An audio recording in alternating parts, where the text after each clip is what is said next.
Video games. They come in all imaginable shapes and packages. With great power comes great responsibility. Sometimes they're purest escapism. Life is tough, but sometimes just take a break. Shoot some digital demons because you can't deal with your metaphorical ones. Sometimes they're not really even a video game at all, but a human life extractor cloaked in the thin veneer of a video game. Watch my video about the first Descendant. It's pretty good. It's a pretty good video. Sometimes they have nothing to say, but there's fun to be had. And sometimes, without a single line of dialogue, they can speak more to the human condition than a lifetime of tomes. If that sounds pretentious, well, it sure felt pretentious to say. But I hold to it. Fiction is great when it's more real than it isn't. When it captures the human experience and reflects it in an insightful way. Kunitsugami, Path of the Goddess is a game that had something to say. Life isn't a box of chocolates. Forrest Gump's mom is a big old dumb. Life is hard. It hurts. It dashes your dreams on rocky shores. It crushes your will under landslides and avalanches. But what Kunitsugami reflects is that a hero is someone who stands back up and chooses good anyway. Kunitsugami Path of the Goddess is a story about a hero. It's Shadow of the Colossus in its storytelling. The hero speaks a total of 4 sentences by way of introduction to the game, then a variation of 2 more sentences during gameplay. And that is basically the entirety of dialogue in this game. You might think that this person is the protagonist of this story, and that is 100% incorrect. You, as the player character, exist for one purpose: to help the hero reach her destination, the end of the path. Yoshiro is a maiden in service to the goddess of the mountain. So is the spirit summoned to guard her. The villages and people of the mountain have fallen prey to the spirits of defilement that they themselves created through forsaking good and allowing corruption. Yoshiro, through her purity, can purge the corruption and seeks to do so at any cost. Hollywood doesn't tell stories like this anymore. And I think it's because this is something they can't even fathom. Self-sacrifice. Sacrificing your own wants for the good of others. This journey is slowly destroying her, but she keeps persevering from village to village to free the people and fight the darkness. This is what a hero is supposed to be. But what even is this video game? It's a fascinating combination of influences. It's a real-time strategy, tower defense, character action, tactics game, with extremely light city building on the side. Now you get it. You start the day running around purging the defilement, which gives resources to spend.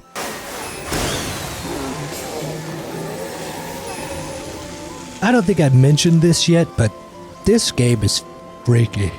You also free villagers, and then you spend resources to turn them into combat units. Or you spend it on purging the path to allow Yoshiro closer to taking the defilement upon herself in order to free the village and the villagers. Do I spend resources to get Yoshiro to a more favorable position in the level? Maybe somewhere with a better defensive option?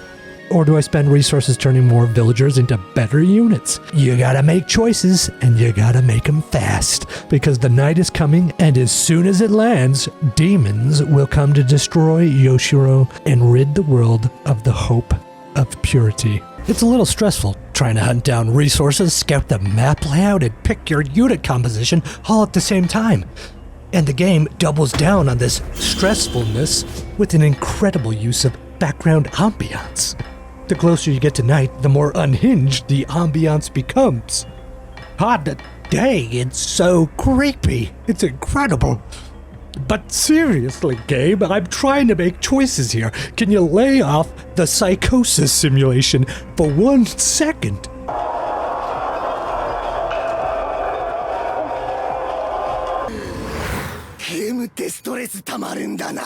Do I go all archers? But what about some musket guys?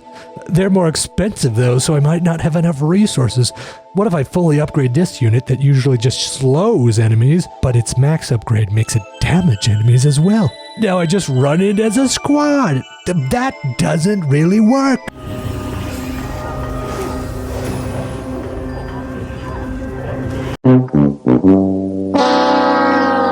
But sticking them in a protective circle kind of does. You got spear guys, cannon guys. Kaboom!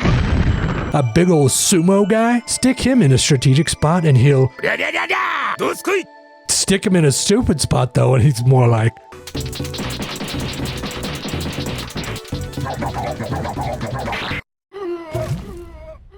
You're not going to use all the unit classes, and you'll never be able to afford upgrading them all, but the game wants you to experiment and figure out what you like to use. So they allow you to refund upgrades and then spend those resources on upgrading something else.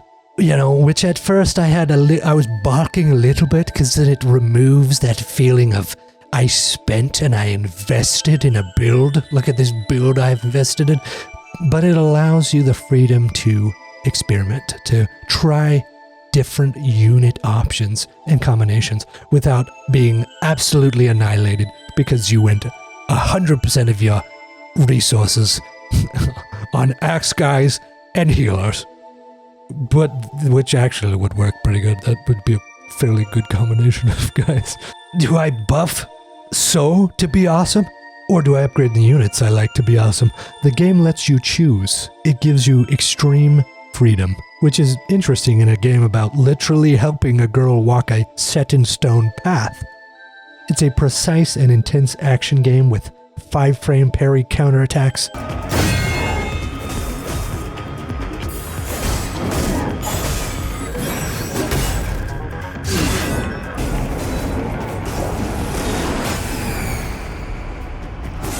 Combos, skills,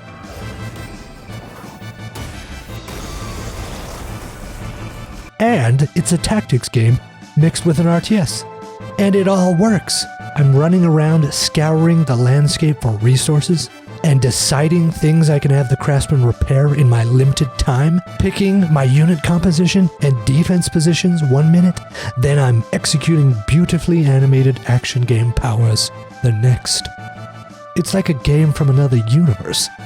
It's got the aesthetic and gameplay of a unique indie studio, but it's actually made by Capcom and has the Capcom absolute animation mastery dripping out of every orifice.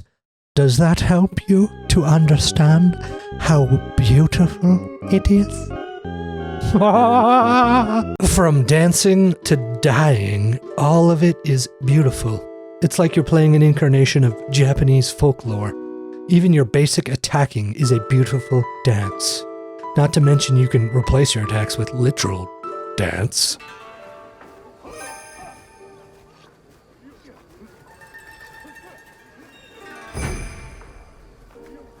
You float and glide around the battlefield as a death butterfly. You're Muhammad Ali in a mech suit. You're trying out for the lead in the Nutcracker, but you just finished being a stunt performer for John Wick. You are beauty, surrounded by absolute grotesque abominations.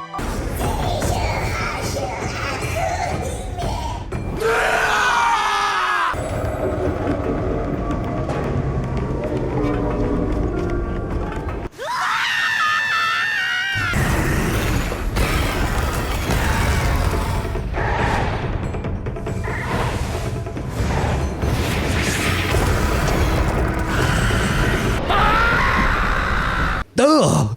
Snake centipede? Ugh. Oh. I never thought snakes could be cute. Claire? Obscure. The game is unreservedly Japanese.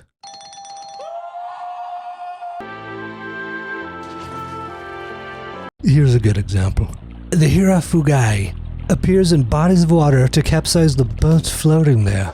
Fishermen often fall victim to their attacks, as the hirafugai will attach their own innards to the boats, shaking them and unleashing the hordes of seath on they carry atop their heads. What the heck? Japanese people are freaky. The monsters are as grotesque as you are graceful.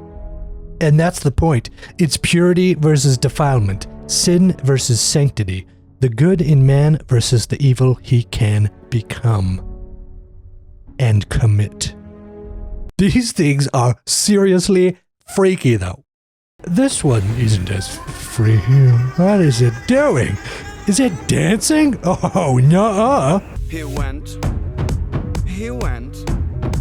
They said we've both been dancing all this time. What a coincidence.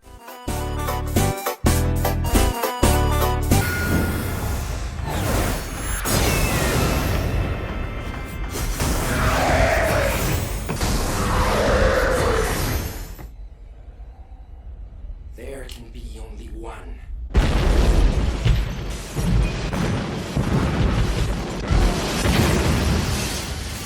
As horrid as it is wonderful. It's as peaceful as it is intense.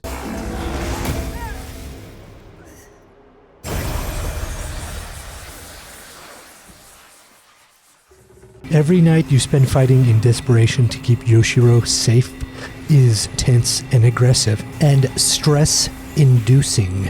But as great is the stress, so is the relief as the day breaks and the nightmare incarnations of human corruption burn away, incapable of standing in the light. A haiku by Ben Fred. She fights the darkness. At night, sin consumes the world. But daylight sends peace. By golly, play the game in Japanese. Listen to Yoshiro when she's getting attacked by monsters in English. What? Oh! What are we doing here? What are we even... Now listen to it in Japanese.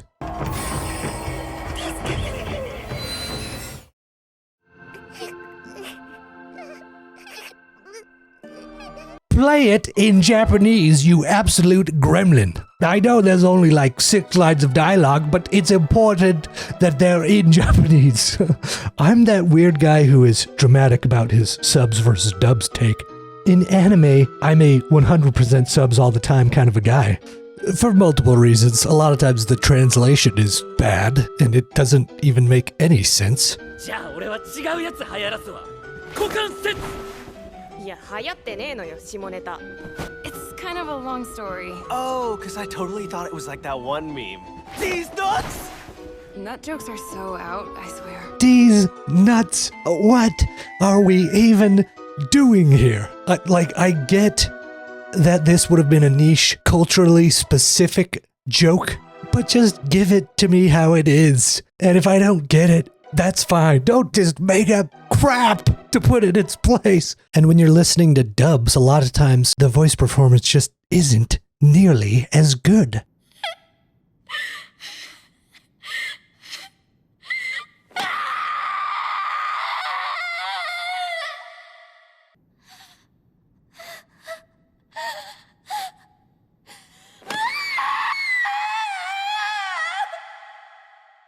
Which one of these do you think was the English voice actor? That's right, you know right away. You could tell because one of them feels real and one of them is acting. What the heck am I talking about? What if he'd been murdered? I was kind of hoping that'd be the outcome. Think about how much Endeavor would have suffered. You've gone completely insane! 夏兄が死んだらそれならそれで好都合だ。エンデバーが苦しんだ。イカれてんのかてめえ! And it's not just Japanese. I made my brother watch To Be Hero X, which is frankly wild of a show. I made him watch it with me, and we watched it in the original Chinese. Video games, I get it. You can't be reading subtitles when you're controlling a character. But if there was ever a game to play in Japanese, it's this one. I know it's a hot take, but dubs can go straight to the depths. Okay, I get it. I'm a psychopath about weirdly specific issues. You know what? Sometimes I'm bad at being rational, okay? Sue me. Don't sue me. I have no money. You don't need to know what she's saying, because you can feel it. Every time I heard Yoshiro cry out like this, something inside me ached. In StarCraft, when your base is under attack, you hear this. Base is under attack. But when I hear Yoshiro crying out, it all ties into the fiction. I need to protect her so she can save them. She's Frodo taking the ring, and we're the Fellowship. We must clear a path at all costs. When your gameplay ties exactly into your fiction you're trying to sell, it's storytelling that no other medium can achieve. And the story is basically the inversion of Shadow of the Colossus. Spoiler alert for both games. In Shadow of the Colossus, Wander fights for love. He would sacrifice everyone to bring back this one person. Kunitsugami is one person sacrificing themselves for everyone. Wander slowly deteriorates as he takes in this dark deity.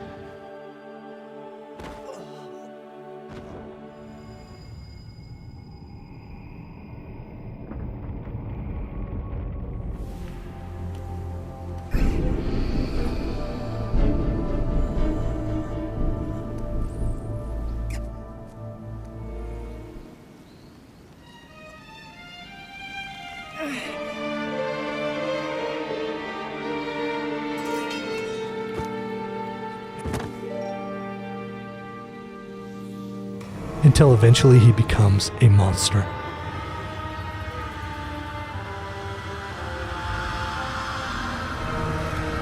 Yoshiro takes in the sin and defilement, and it wears on her until she can't walk.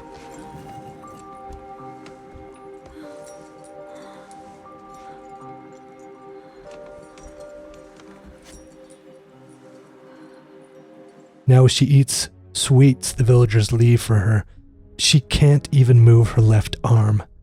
And when she bids you farewell, it's hoarse and strained. Then at the end, as she takes all the darkness unto herself, she turns into a statue.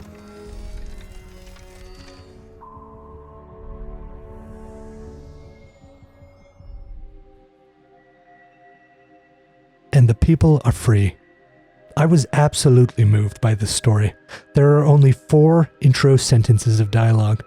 1 line when she eats sweets, and 1 line when you leave the tent. But I was fully invested in this woman's journey. You spend the full game with her, trying to protect her, trying to save her, so that she can give it all up to save everyone else. Self-sacrifice is the soul of a hero, because love is the soul of a hero. Greater love hath no man than this, that a man lay down his life for his friends. This is why Spider-Man will always be my favorite superhero, because Spider-Man is a story of a poor man with a good soul. He gives up his wants so he can attend to others' needs, and that is something I can aspire to.